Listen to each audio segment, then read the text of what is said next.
How's it going, Rip City? Welcome back to the Blazer Fanatics podcast. I'm your host, Duvy, with co host Boozy. Episode 4, week 3 of the NBA has just wrapped up. The Blazers had 3 games this week against the Bulls, Timberwolves, and Kings. We went 2-1. How are you doing, Boozy? Doing well, doing well. Got another one in fantasy this week. How about yourself? Same here. Got another fantasy dub, moving up to 3-0 now.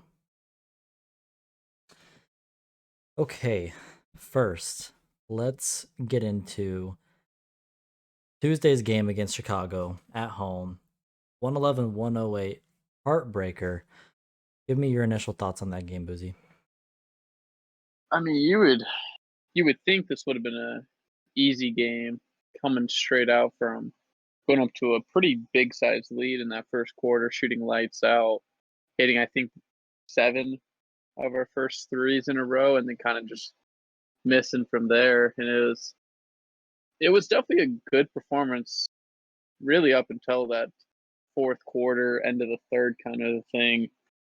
But it was definitely a heartbreak to end that after a game where you go into it thinking this should be an easy win as a fan, and then seeing us go up by such a big lead early, you were just thinking this was gonna be a coast to a win. But what were your initial thoughts on how the game ended? Um, well, I mean, after the first quarter, I expected a win considering they were up 39-21 and early in the second had grown the lead to 20. But we got outscored every quarter after that. Um, the most being in the second by 9. So, as each quarter kind of went on, I lost a little more confidence every minute the clock ticked. So, I was really disappointed to see that. And I think first we should get into their shooting problems. Why do you take 51 threes in a game when you're not hitting them, Boozy? What does that mean? Why? Yeah, I mean, I think this is the story of how Portland seasons have gone in the past too. And I mean, throughout the season already, it's once we get hot from three, it kind of just seems like that's all we're looking for. Because we'll start off the game, Dame driving, dishing out to threes, ball movement around to get an open look. But then it kind of just seems like we'll change the offense because we're like, all right, we're hitting these threes. Let's just look for the first option. Which then that kind of you start seeing Dame just coming off the initial pick and roll, popping it, and CJ doing the same thing. I mean, most of the time, yes, they're open and it's a good shot. I mean, Dame proves that CJ's been proven it all year that that's a good shot for them, and they hit it a lot of the times. But it's kind of when that's not how you're making the shots early on, and you change it and start missing, it kind of hurts the rhythm, and then they try to shoot back out of the slump. So I think it's just a loop that just is not a good balance. I think we gotta stick to what works early on and not try to change it until it's the original plan, the other team adjusts to it, kind of a thing. Yeah, it would be interesting to hear what went into the team talk after that first quarter because we just saw a really big switch heading into the second where it was less assists, more ISOs, which we've talked about has been the detriment of the team so far this season, and they started shooting a lot of threes. 51 total threes out of 94 total shots is way too many for any team. That's like Houston Rockets, space and pace D'Antoni numbers. Um, That's like a so high for most of those teams too. Like yeah, this is that's a just it's like a crazy norm, amount. I guess. Yeah, that's a And crazy amount. And after the game, I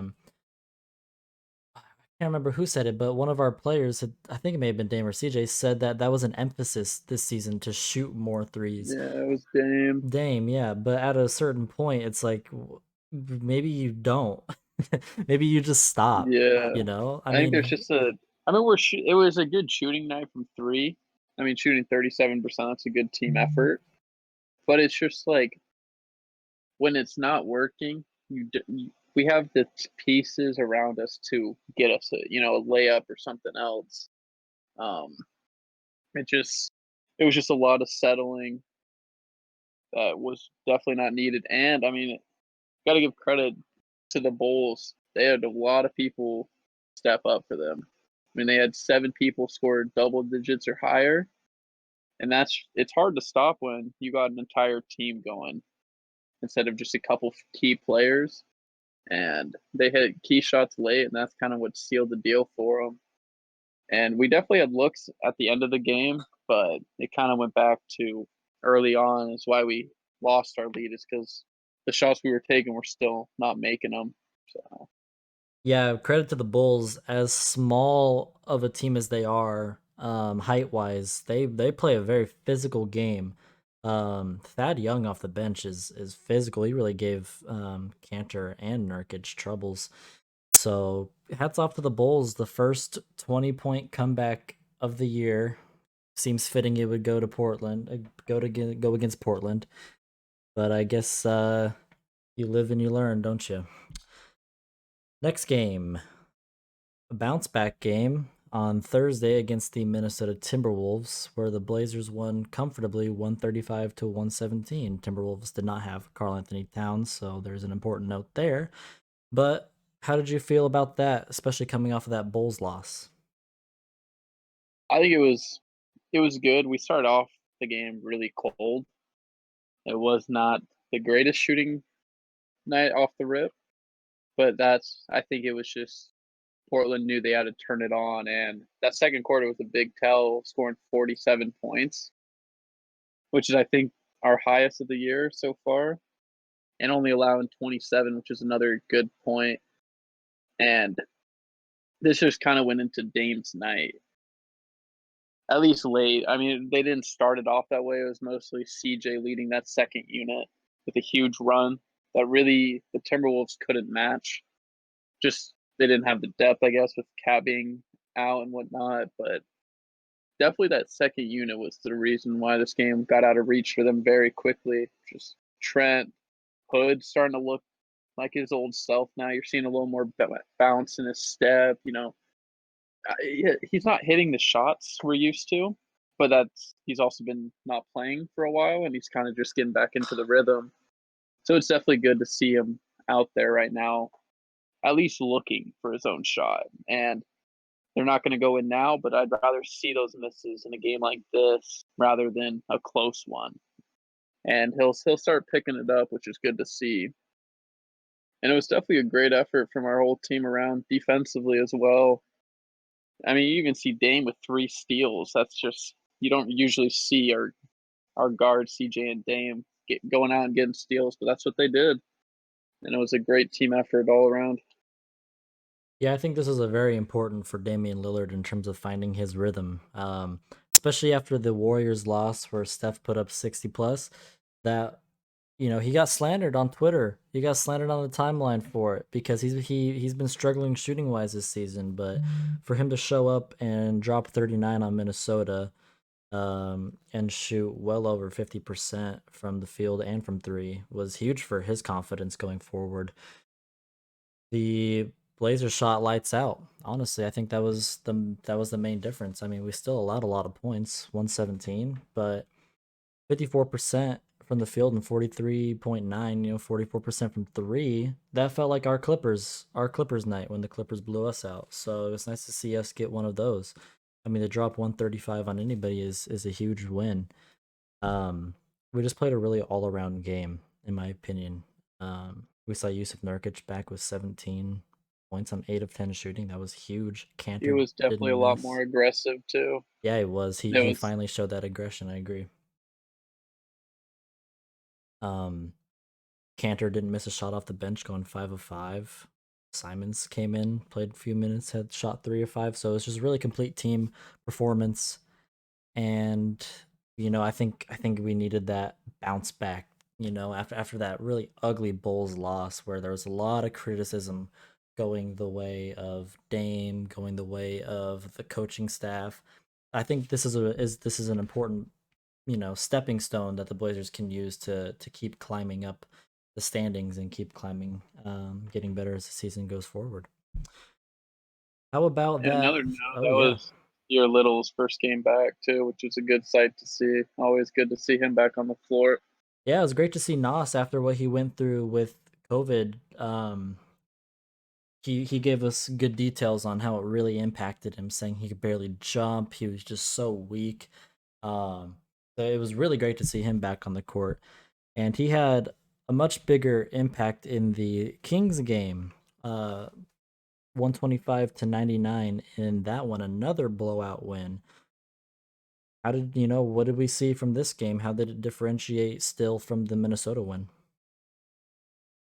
I think this game just it started off. We were beating them bad and just kept that way throughout the game. And it was a good sight to see just you could see how in the team was defensively. I think that was the biggest thing. You saw, I mean, Nurkic did it a little bit against the Timberwolves, but he was actually jumping the screens and, more of a double type thing. And it really puts these guards on like higher alert because they're just expecting to come off the screen and Nurk sitting in the paint. But when you see Nurk, he tipped it and then sprinted, the length of the floor and dove on the ground and tried to save it. And that's not something you usually see from a big guy. And that's definitely good to start seeing Nurk finally um, jump a screen defensively. And I think that was the biggest like takeaway I had. It's just defensively we played a lot better, and obviously we were hitting shots. But if you're holding the team to under 100 with as fast of a pace as the Kings are, that's a win every day. This was the first game where I had noticed defensive schemes. We've heard a lot of talk about, we're figuring out new things, we're trying new defensive, setups. But this is the first game where I actually felt like I could see it. I could see that translating onto the court. There was a couple times where we trapped at up top. Buddy Hield. I think we even trapped Halliburton once or twice, and we generated turnovers and we generated points off of those. And I think that was really important to kind of getting out to a big lead. And also I think the Kings just weren't expecting that because we haven't shown that this season. So is it a little weird implementing that against Sacramento? Yeah, I guess, but I mean, maybe they're the team that you do try something new with because they are young and you can exploit them. Obviously, we, our scouting team or the guys in the film room knew something that, could potentially help them. And I think they executed their defensive game plan to perfection. Um, Another cold night from Dame, though. 5 of 16, 17 points. It's it's a little concerning that he couldn't keep up his streak coming off of the Minnesota game, but if you only have 17 points, your star player, and you win by 26 against Sacramento, and for much of the game the lead was in the 30s. I think that's a good sign going forward. Um, let's talk about CJ McCollum really quick. He's been the best player so far this season, hasn't he? Yeah, he's been very consistent. I mean, even when Dame went off, he still shot the ball relatively well. I mean, one of his biggest approaches coming into the season was shooting more threes. And he's one of the highest. I think he's leading the league right now in 3 points made, and he's shooting them at I believe 42-ish%, which is phenomenal. He'll be one of the most recent players to do that outside of like Buddy Hield, Steph, and Clay, and that's just phenomenal to have your second guy. I mean, this season it seems like it's flip flopping between Dame and CJ, but to see CJ being able to step up for 37 on a night where Dame is playing is amazing because we haven't really seen CJ kind of go off on his own as consistently as he is this season. With Dame playing, we obviously see it when Dame and stuff is not, when CJ's kind of the leader of the team. But this is just showing how powerful and good of a team we have scoring. Because on a night where Dame shoots 5 of 16, CJ more than makes up with it, going 13 for 22. I mean, that's phenomenal numbers for him. Yeah, this is something we're not really used to seeing with CJ, this type of offensive consistency. in the past he's been a very streaky player, but just to see this type of rhythm coming out of the gates is huge, I think, for his confidence and for the team's confidence. Um, I want to briefly touch on Derrick Jones Jr. because these last few games, this week especially, he's been getting bouncy. That little alley oop, Nurk to Jones. I mean, he could have put his elbow through the rim on that one. That was a crazy dunk. I'd love to see him making those back cuts on the baseline. Those have been huge, honestly. I'm not gonna lie, when Nurk threw that, I thought it was a wild pass. It was just so high up there, and I was like, "No way." And Jones was like, "No, I'll easily go get that." Like, his head's at the rim every time, and it's I mean, even after there was another play where he it was a drive and dish, and I believe Nurkic threw it to him, and it was 2 steps to off 2 feet, bounced outside of the paint, and he dunked over. So, like, I it's definitely an ability we need to utilize more because not many teams have a player that can match where Jones is getting to. I mean, granted, Jones is a little smaller of a guy size wise. Height wise, he's perfect, but size wise, he's a little on the skinnier side, which kind of hurts him against bigger opponents.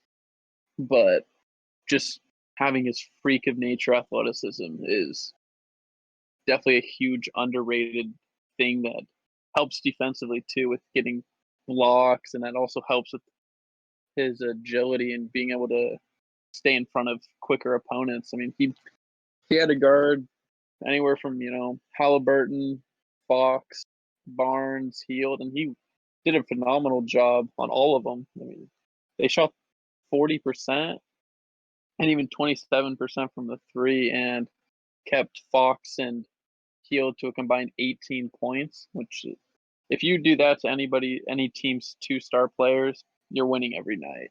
That's just phenomenal out of him and Covington. Covington also got a lot of big steals that, with his reach, you weren't expect, or just deflections, which was amazing to see. Yeah, it was definitely another complete team performance. I think the Blazers, the Kings kind of played like a weird like soft zone where they manned some guys, but they were really sagging off on the corners, and I think the Blazers put that really well. They put the center up high at the free throw line and let the guys on the baseline cut, and we ran that for a lot of the night, and we just created great offense out of it. So it was nice to see the Blazers offense react to a different defensive scheme than just like a man to man. So I think Yeah, utilizing that Derek Jones back cut when he does have great court vision and he knows when to make those cuts, I think that's huge, and I think it keeps defenses on their toes as just yet another threat that the Blazers can throw at you. and I think like another thing I saw offensively was just more ball movement, and you kind of saw a little different plays. I mean, I don't know if we were just kind of holding them back, kind of learning them in practice and just seeing how they'd work. And another one that I saw was it was Dame passed it off to the right wing, and then went and set a screen on Nurkic's guy. Nurkic came up for a little mid-range floater in the paint, and like that's just something you don't usually see out of a Portland offense. We're used to the pick and roll or the weird two guard motion up top, and with Dame and CJ, and then off of like a back pick. And it's cool to see that we're starting to try and implement different offenses that are utilizing our bigs more and trying to get them more touches, as well as Jones's backouts, and also just seeing Covington just being more active offensively, even though he's not shooting as many looks when he's all the way open, but he's always making the right pass or the right play, which is amazing. Yeah, no, that was the ball movement was, I feel like at least should definitely be an emphasis going forward, considering how good we've looked the last few games. Another good shooting night from three as well, shooting 41.5%. And I think overall this was a solid week for Portland. Um, I think maybe that Bulls game really was an eye opener to this team of what they really need to improve. Um, What do you think that Bulls game means going forward, having lost that big 20-point lead? What do you think that means to the team as, as they try to build some momentum going forward? I think it's a huge thing because let's just say we did end up blowing out the Bulls.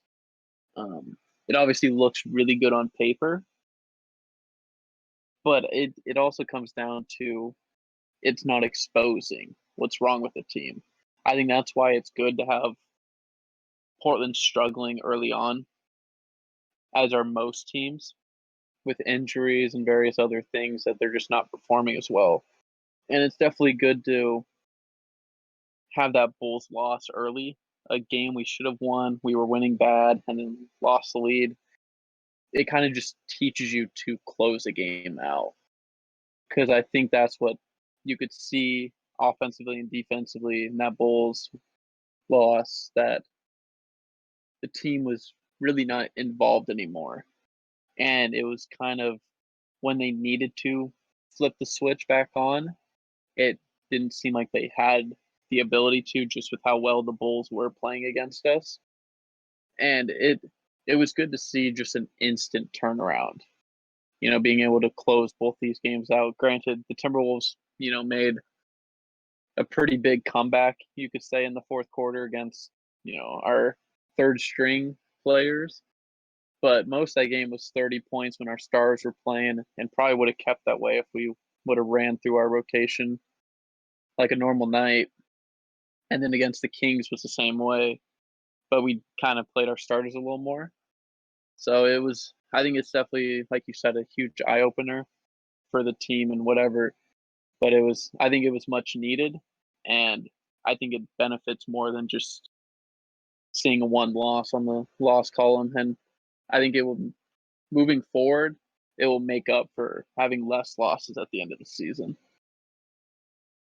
Yeah, I think this Bulls game, there's trying to put this into words. There's two things that can happen when you blow a big lead like this. There's two things that happens to a team. You either, fall apart and you keep losing, you lose momentum, or you bounce back in a big way. And I think that showed us bouncing back showed a big, you know, the big like the togetherness of the team, and I feel Yeah. like it showed just how good of a leader Damian Lillard is, because even with his struggles, he has been able to create such a tight atmosphere in the locker room with everybody, and the team chemistry, I think it is there already, even with two new guys in the starting lineup. And I feel like, that shows how strong of a character this team has,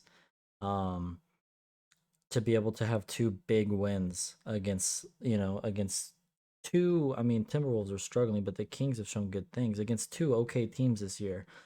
I think is really big for the team going forward. It shows just, how strong they are and how capable they are of bouncing back from tough times. So I think going forward, things are looking up. The Blazers, I think, are third in offensive efficiency, and I think they've improved to 22nd in defensive efficiency. So the defense is slowly starting to get it together now, and the offense is just firing on all cylinders. So I think that Bulls result is going to drive the side to just, keep building on, the past. So it'll be interesting to see what happens forward. Yeah, exactly. I think we definitely have a stretch that kind of goes into the rest of the first half of the season that's relatively on the easier side. Obviously, with certain teams getting hot and whatnot throughout, could be making different matchups more difficult. But I think it's always better to have these with even a new lineup like we have. Obviously, most our key pieces have been returning or have played for Portland in the past. But it's good to see that we're starting to have our new starters in Jones and Covington start fitting in better. And you're starting to see it with how aggressive they're playing when they're starting to time their cuts better. They're starting to find their open shots, who's open, who's hot, kind of a thing. And that's what I think is the biggest bonus for this kind of week of having three relatively easier games. against easier opponents and just being able to see the strengths that they have. And pretty much just having the fourth quarter off for our starters outside of a couple minutes in the Kings game was definitely a huge thing to have, especially with a shorter off season. Any rest that these players can get is a huge must. And not seeing Dame and CJ playing 35 plus minutes a night, I think that's also a great sign for us. Yeah, I definitely agree. So we had mentioned last week that we should have gone 3-0, but we would accept 2-1. But you and I think we both agreed that the loss probably would have come to the Kings. It came to the Yeah. Bulls, but I think overall, I think we can see this week as a success for Portland basketball. I think good things are ahead. I want to deep dive a little bit into Jusuf Nurkic. These last two games for him have been his two best of the season. I think Timberwolves being one and Kings two. How important is it for the team that he's kind of coming into his own now? It seems like the Bosnian beast is back. Yeah, I think it really he started playing very well against the Timberwolves and the Kings, but it also started a little bit in the Bulls game where he got Wendell Carter 3 early fouls in that one, and it kinda seemed like he was just that dominant big guy that we've always been accustomed to, and then he kinda backed away from it. It's like he could have just taken charge and keep, getting those fouls, but he kinda backed away and was like, "No, let's get other players involved." And then I think, he just kinda was like, "You know what? Screw this. I'm gonna, take over." And he did it in a big way. I mean, you were seeing pick and rolls were working flawlessly, Dame finding him, Nurk was easily finishing like he usually does, and it's good to see that even though even if he doesn't, shoot the ball, he's still looking for, Jones back cut, CJ3, all these kind of shots, and it really helps the team when you have that got a center, a lot like Jokic for the Nuggets in this sense, is that he'll get it high post, and Nurkic's first thought is always pass with all of our different pieces. And I think that's a thing where he just needs to find that balance of when I should score and when I should pass. And I think that just comes with time. But it's definitely a good sight to see that he's becoming more aggressive and being that facilitator that, helped lead our team a couple years ago to a great record. And then in the bubble, you saw a little bit of it once he starts getting comfortable again. So only time will tell how much better he can get for us. Yeah, I don't think it's a coincidence that his two best performances were two blowout wins. Um, I think you had said that he had shown a little bit of that old aggression in the Bulls game, but that Minnesota game, granted they didn't have Cat, but I think he really took advantage of that, and he showed just how effective that he still is. And I think we have to remember, he's only played roughly like 20 or so games since he broke his leg, and unfortunately his grandmother passed in the offseason, and he touched on that in one of the post-game pressers where it took a big toll on him, and he lost a lot of conditioning back in Bosnia, and he's still just finding his way. I think people expected him to come back and just be incredible the second the season started, and I think it was too early to expect that given how much he's actually played and what's gone on in his life. But I mean, he had a monster game against Minnesota, 8 of 10, 17 points, 7 rebounds. He was active. He was everywhere on the court. It was the highest energy I've seen him play with all year, and I think going forward, as long as he keeps up that level of play, he's going to raise the energy levels of the team. And that's something that we've talked about was missing in some of our games was energy. It felt like we didn't have energy, and I think he's really a big part of that. Um, he's always been a big energy guy for the squad, and if he starts picking up that momentum for himself, he's gonna lift the rest of the team.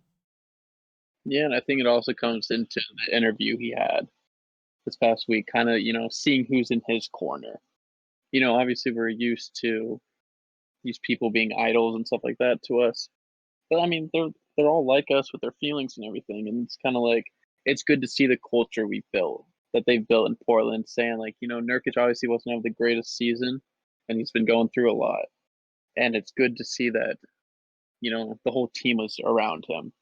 And you've seen Dame all season shoot, take away shots from himself and make the extra pass to Nurkic, even if Nurkic misses it or doesn't do anything with it. It was still that Dame had trust in him, that it didn't matter, how many points he ended with the night, but if he made Nurkic better, that's all that mattered because he knows that when Nurkic is at his best, the team is at its best. And I think he's the most underrated player on our team.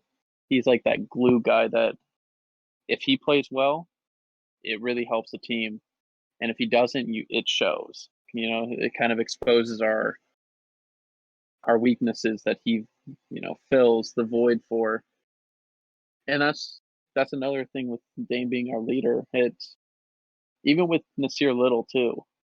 I mean, you're seeing him for shooting step back jumpers and how his improvements happened with all these things going on, across the country and everything. It's good to see that the team is level headed and they don't get too high on their highs and too low on their lows, and that's good for a you know 72 games this season, Mm-hmm. and it'll be good to see that it'll, Dame will be able to pick up anybody who has down times, and if a player does have some down play throughout a week or two, that we have the guys around him to pick them up and get them back on their feet, which that's what you need for an organization to be successful.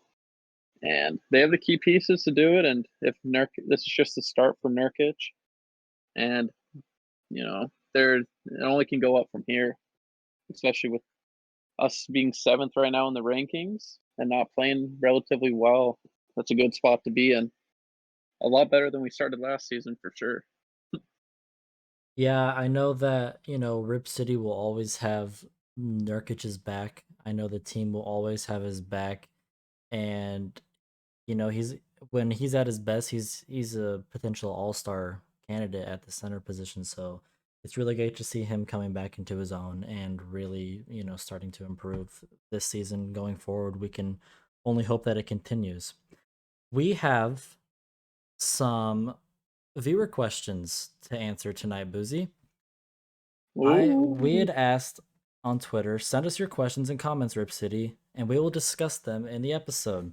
And we had Nas the God on Twitter ask, how do you feel about Portland so far? What are your pros and cons so far in this season? ooh, that's a tough one.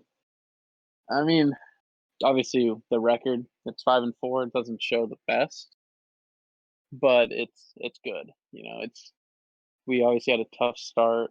Our first six games are going to be teams that are going to make the playoffs or be very close to contending for it, and that's a huge thing to have those early tests.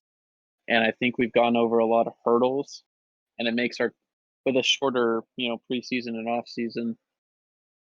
It's good to have those first initial games to really test yourself. To, I mean, even if we did go 0-6, but they were competitive and we improved each game, I'd still be fine with it. It's even better that we won some of those games, especially against the Lakers and stuff like that. It's it always helps, and just to see the full turnaround now after a loss against the Bulls turn into two blowout wins is a huge thing. And having the biggest pro, I think, also is CJ's performance. That was something that I definitely wasn't expecting this season, to have him, or many probably wouldn't have thought that CJ would be the leading scorer of our team. And being one of the leading scorers in the entire league. You just wouldn't expect that out of him, but it's definitely a great sight to see. And I think I think the biggest con would probably just be figuring out our bench unit kind of a thing, just getting more ball movement because we have a lot of scorers on this team, especially through our bench unit compared to a lot of other teams. And I think just being able to, get everyone good looks and having CJ be the main guy running the bench unit is a good sign. And I think it just takes time to get all these guys together, but definitely, definitely a pro is CJ scoring, and then also Nurkic or Cantor being a huge double double guy off the bench. Yeah, I think for me personally, so far this season, it's been really rocky. It's been highs and lows, but I feel like we're trending in the right direction now. So I think overall, I'm feeling optimistic about Portland so far. Um, One of my biggest pros is just our offensive efficiency. We've complained about iso ball and a lack of ball movement within our bench unit, but I mean, you know, overall, I still think we've done incredible offensively. Like you said, we have a lot of scorers on this team. We have a lot of guys that want looks, that want touches, and when they're firing, I think we're the most offensively deadly team in the league. So one of my pros is our offensive efficiency this year and how well overall we've been shooting the ball. I think a con so far is, still our defense, especially within the second unit. Um, I think trying to figure out where Mello and Cantor fit together and how we can throw defensive pieces in with them is a big struggle so far because just having Gary Trent as your main defensive second unit guy isn't really enough. So I feel like defense is still a thing we need to figure out. I feel like we're trending in the right direction on that end though. And so that kind of ties in as to why I'm optimistic. So I feel like going forward, this team could, have a chance to make some real noise this season. We have another question from Nas the God. Do you see CJ being an all-star this year? I I think definitely if he continues to play the way he is and Portland starts to, get on a little winning streak, I could definitely see Dame, CJ, and potentially even Nurkic making the All Star game, depending on obviously record and stuff like that. But it's definitely a huge, definitely if CJ plays like this, no matter what, he'll make it. But I think if they have a good record, I think Nurkic would also be added into that mix. Yeah, I completely agree. I see CJ being a potential all-star candidate this year as well. I mean, he's third in the league in scoring. He's shooting lights out, and he's, in a way, kind of been the floor general so far this season. He's not necessarily taken that role from Dame, but he's really stepped up when, Dame hasn't been doing, as great as we expect. So I think definitely CJ could very well be an all-star, and we could see two or three guys, like you said, Nurk is in that conversation too for all-star this year. Um, we just have to hope we don't get snubbed again like normal with Dame. So, one last question from Nas the God. He asked, "Do you like Derek Jones Jr. and Robert Covington's role on the Blazers this year? Would you like to see them become more aggressive?" Wow, these have all been really great questions. I it's a good thing that they're more defensive focused because that's obviously a category that we've been lacking pretty much ever since Dame left. His other starters of Nick Batum, Matthews, Aldridge, and Lopez. We really haven't had a defensive team, and with their role being go out, guard their two best players, get in their way, make it difficult for them. That's a huge thing that this team's needed, and I think a lot of their plays go, outside the stat sheet. I mean, with both them being super lengthy and fast and everything, getting deflections and, that ruins an offense a lot of the time if, they can't get that initial pass in to their best player, it slows them down, and when Derrick Jones Jr.'s full court pressing, it takes time and it takes, most point guards try to walk it up, catch their breath a little bit. But when you're having Derrick Jones Jr. hounding you, you're working for it just to even get across half court line. And I think offensively, it would be nice to, see them flow a little bit more. You're starting to see Covington shoot the ball better and, take the looks that he should. But I think he's also being a little hesitant on some looks where CJ or Dame or Hunt, he tries to make the extra pass, but I think he forces it a little too much instead of just taking the shot on his own. Which it's a tough decision because you want to give it to the hot guy every time, but I think he needs to be a little more selfish in that regard because he's a good shooter when he's confident in shooting it and it goes in most of the time. And with Derrick Jones, like you were saying earlier, those back cuts are huge. I think that's one of the biggest things that they don't expect. They expect, us to dish out to a corner three. And when you have that extra ability to, have a back cut or throw an oop, from Nurkic most of the time, that's a huge weapon. And most of the teams, you saw it in the Timberwolves at least once or twice, where the defender was expecting a dish out to a three, and Jones Jr. snuck behind him and got an easy dunk. Like those are a lot of teams don't expect that, especially with most people having 3-and-D type guys that just sit in the corner. So a lot of these people are trained defensively to, just run out to the corner instead of defending a back cut. So I think being more aggressive in the long run will help this team more. But as of right now, with Dame and McCollum playing as well as they are, it's tough to get those looks. But I think for this team to be more successful and compete for a championship, I think they will definitely need to be more aggressive, especially when teams start trapping Dame and CJ. Yeah, I really like Derek Jones and Roko's roles this year. I think what they bring defensively is an extra edge that we haven't had in a long time, and I feel like on the defensive end they've been huge for us so far. Um, Offensively, I think we're starting to see them both come into the role a little more. Covington isn't his numbers are down, but he's just doing all those things on the other end that don't show up on the box score as much. So I feel like if he's comfortable with his shooting numbers being down, then he'll thrive. And if we can get him involved in the offense more, like you said, he has been shooting better. Then power to him, power to the offense. That just makes us even better. Especially like you said, if Dame and CJ are gonna start getting trapped or double teamed. So to see them just come out defensively and just kind of be, you know, lights in the defensive darkness so far for Portland has been huge. And Derek Jones Jr. offensively is starting to come into his own. He's starting to be a lot more active, a lot more aggressive on offense, making those back cuts, making the passes. His 3-point shooting still hasn't been that bad this year comparatively.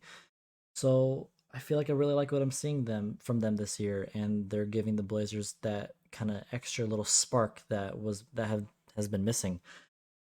In terms of becoming more aggressive, you know, defensive wise, I don't really think they can get too much more aggressive without starting to foul. They Yeah, like to poke at the ball, they like to swipe at defenders, so foul trouble is definitely the last thing we want to see them get into, because we know that Terry will just run mellow and decide not to play defense. So defensively, I like where they're at. I think they're doing a good job stopping their best players, being ball hawks on the defensive side.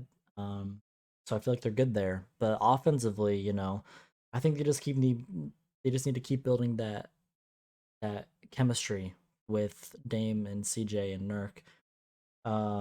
Because there have been times this year where they kind of feel like the outsiders, where they're just kind of standing on the corner, where Maybe they're not sure where to go or what they should do. But I feel like Derek Jones is seeing opportunities for the back cuts, and that's not really Robert Covington's forte. But his catch and shoot abilities are improving as the season goes. So I feel like with time they'll become naturally more aggressive. But that is something that I would like to see from them.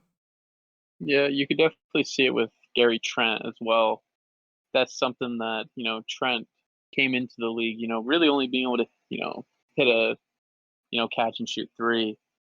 And he's really worked his game into, more of a drive and, drive, get to the paint, make a finish.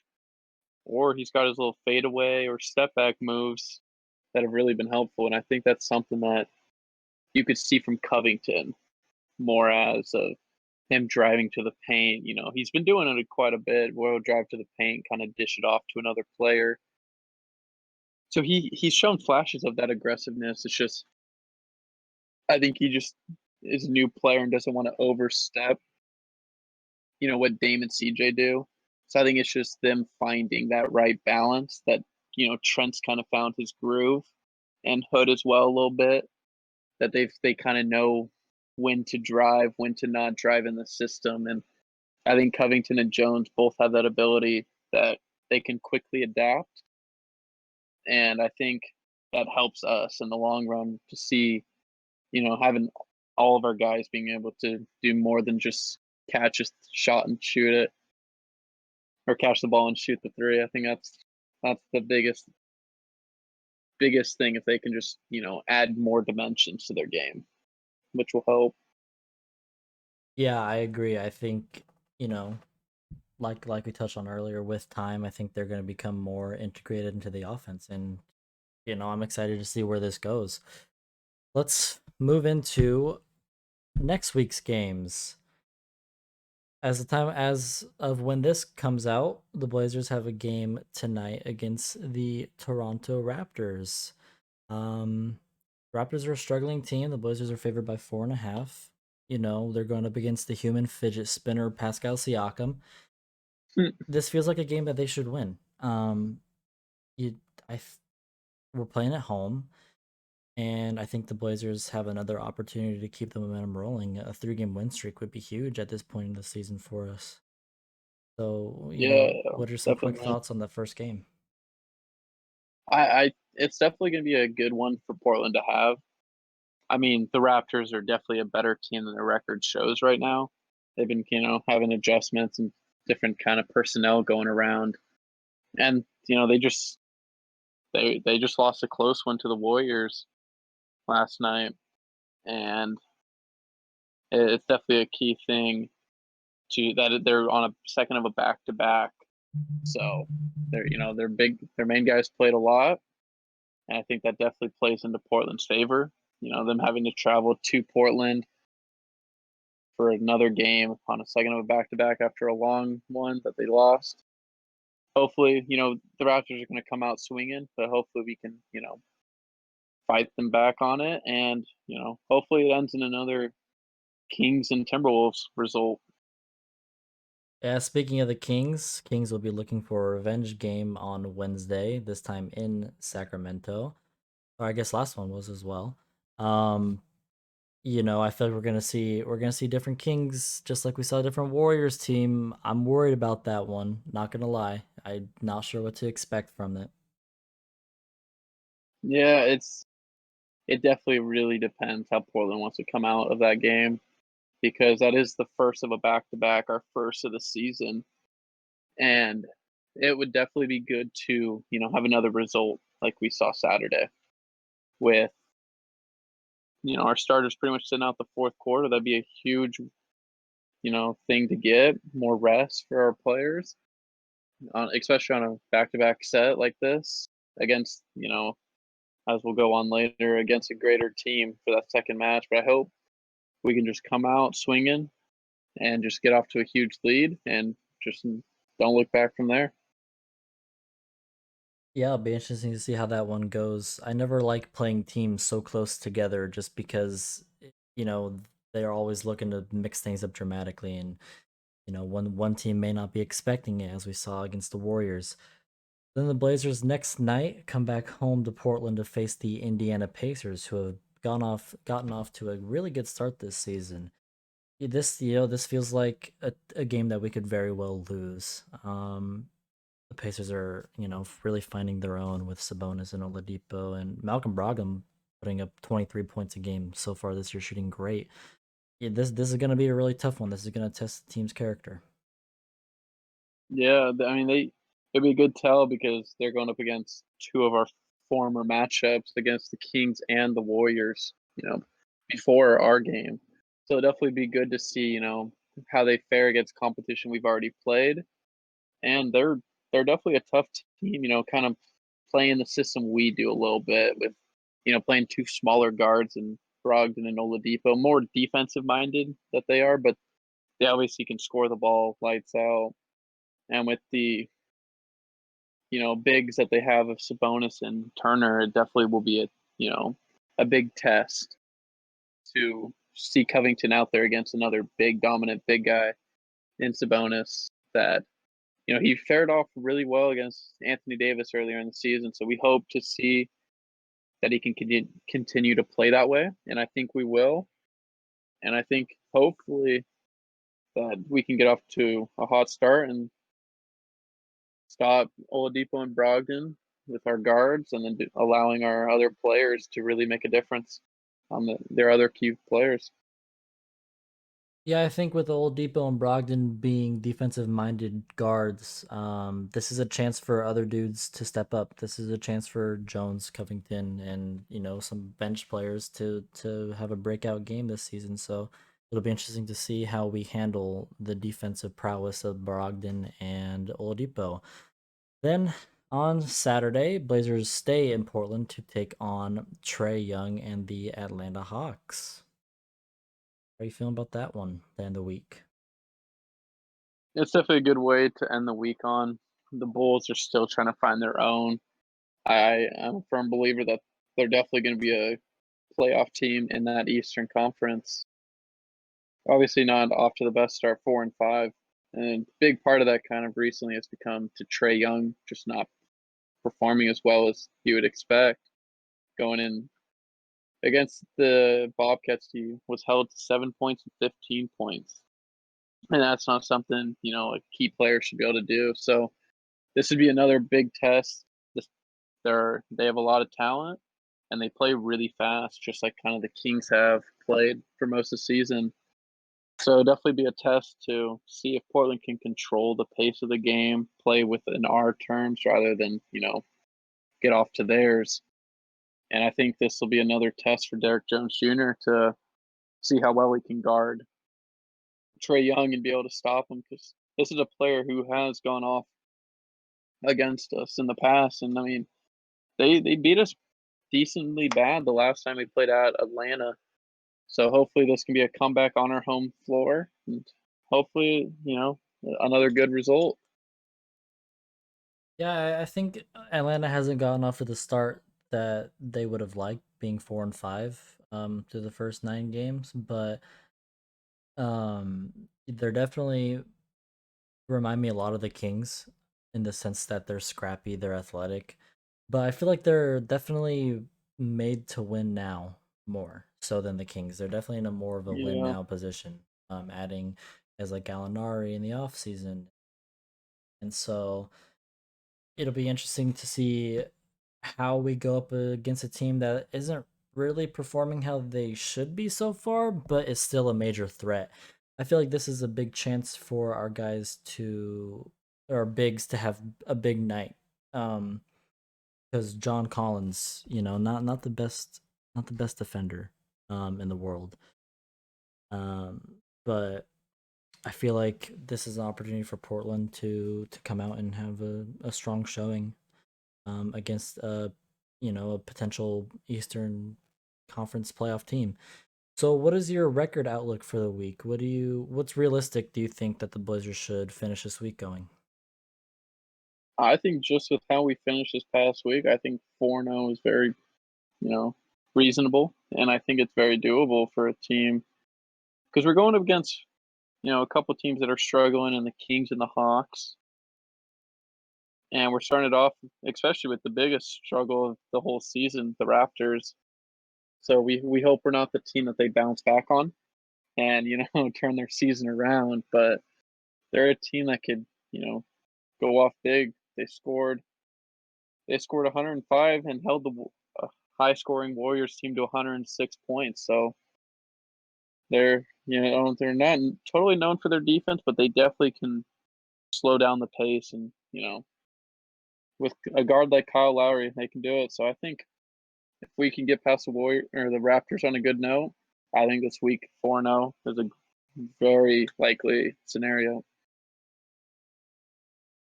Yeah, I'm looking at these games, and I think that Raptors game is gonna set the tone for the rest of the week. Yeah, I'm actually pretty worried for the Raptors game, considering what we know they should be and versus how they have been so far.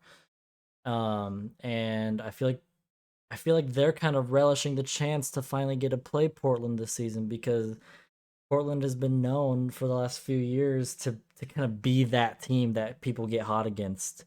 And so, that game worries me, but if we get by them, I could see 3-1, 4-0.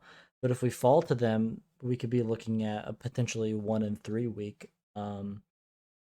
I think we do pick up one of the games against the Pacers and Hawks. I feel like we can beat the Raptors, but that's up in the air. And then the Kings, I'm kind of worried about that game too. In all honesty, just because we have played them so recent. Um, this is kind of a weird week in the sense that we could go 4-0 or we could go 1-3. It's really up in the air. But I agree that Raptors game is going to set the tone for how we play. I think that is going to wrap up episode 4 of the Blazer Fanatics podcast. We thank you guys for tuning in. Um, we will see you same time next Monday, 10 a.m. Pacific, and we hope you guys have a good week. adios.